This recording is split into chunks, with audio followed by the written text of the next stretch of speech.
কুসুম আয়ুষের প্রেমের চর্চা এবার গোটা চন্দননগরের সমস্ত লোকের মুখে মুখে। হ্যাঁ বন্ধুরা, ভিডিওটা লাইক দিয়ে দেখতে থাকুন। সেই মুহূর্তে কিনা কুসুম এবং আয়ুষ গোপনে চুটিয়ে প্রেম করতে থাকে এবং সেই মুহূর্তেই মীনাক্ষী যখন সেখানে গিয়ে হাজির হয়ে ক্যামেরাবন্দি করে ফেলে ওদের কিছু ঘনিষ্ঠ মুহূর্তের ছবি। এবং তার পরবর্তীতে মীনাক্ষী যখন কিনা এক মিডিয়া হাউসে কর্মীকে আলাদা করে ডেকে এনে নিজের পরিচয় গোপন রেখে তাকে যখন কিনা মোটা টাকা অফার করে বলতে থাকে যে তোমাকে কিছু ছবি আমি সেন্ড করেছি, এই সমস্ত ছবিগুলো যাতে কালকের খবরের কাগজে ভোরের আলো ফোটা মাত্রই ছেপে যায় এবং সেই সমস্ত কিছুতে যাতে আয়ুষ্মান গাঙ্গুলি এবং কুসুম সরকারকে নিয়ে এমনভাবে লেখালেখি হয় যে ওরা চুটিয়ে গোপনে প্রেম করছে এবং গোটা চন্দননগরে যাতে এই সমস্ত কিছু নিয়ে ছিচি পড়ে যায় সেরকম একটা ব্যবস্থা করতে হবে।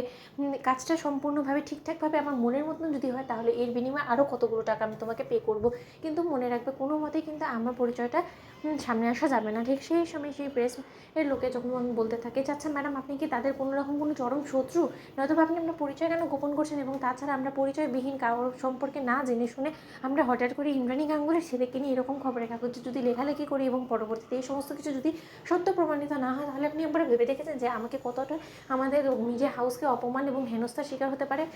এমনটাও হতে পারে যে ইন্দ্রাণী গাঙ্গুলি হয়তো বা আমাদের বিরুদ্ধে কোনো লিগ্যাল অ্যাকশন নিল, তখন কী হবে বলুন তো? অন্যদিকে যখন কিনা মীনাক্ষী বলতে থাকে যে সেই সমস্ত কিছু কোনো কিছু করবে না, কারণ তোমরা ইন্দ্রাণী গাঙ্গুলির মুখে এমনভাবে জামা ঘষে দেবে যে ইন্দ্রাণী গাঙ্গুলি যাতে কোনো মতে এই সমস্ত কিছু থেকে বেরোতে না পারে।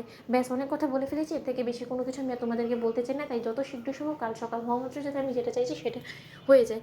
ঠিক সেই সময় পরের দিন সকালে ভোরের আলো ফোটা মাত্র ইন্দ্রাণী গাঙ্গুলির কাছে যখন কিনা খবরের কাগজে আয়ুষ এবং কুসুমের ঘনিষ্ঠতা আর সেই ছবিটা হাতে লাগে, ঠিক সেই সময় ইন্দ্রাণী গাঙ্গুলি বলতে থাকে যে সিদ্ধার্থ, আমি এক্ষুনি জানতে চাই যে এই সমস্ত নোংরা কর্মকাণ্ড ঠিক কে বা কারা এবং কোন মিডিয়া হাউস ছাপিয়েছে এবং কোন খবরের কাগজ থেকে শুরু করে সেই ব্যক্তিটা কি যে কিনা এই সমস্ত ছবি তাদের হাতে তুলে দিয়েছে। কারণ যেই কাজটা করেছে সেই নিশ্চয়ই আমাদের কোনো শুভাকাঙ্ক্ষী হতে পারে না, সেই নিশ্চয়ই আমাদের খারাপ চায়। এবং সেই ব্যক্তিটাকে তাকে খুঁজে বার করার ব্যবস্থা করে এবং যত শীঘ্রই সম্ভব একটা প্রেস কনফারেন্স অ্যারেঞ্জ করার ব্যবস্থা করে, যাতে করে এখানে আমি নিজে প্রেসের লোকেদের সঙ্গে কথা বলে সমস্তটা ক্লিয়ার করে দিতে পারি। কারণ ধোঁয়াশা এবং মিথ্যে গুজবকে আমি কোনো মতে সারিয়ে দিতে পারি না। কারণ মিথ্যে গুজব রটিয়ে কেউ যদি মনে করে থাকে যে আমার আয়ুষের চরিত্রে দাগ লাগাবে, তাহলে সেটা অন্তত আর যাই হোক না কেন মা হয়তো আমি প্রশ্রয় দিতে পারি না এবং আমি সেটা কোনো মতে হতে দেবো না। এত বড় স্পর্ধা হয় কী করে যে কুসুমের সঙ্গে আয়ুষের গোপন প্রেম চলছে, এই সমস্ত মিথ্যে প্রোপাগান্ডা ছড়িয়ে তারা কি মনে করেছে যে তারা ভিউ কামাবে এবং সেই সমস্ত কিছুর ওদের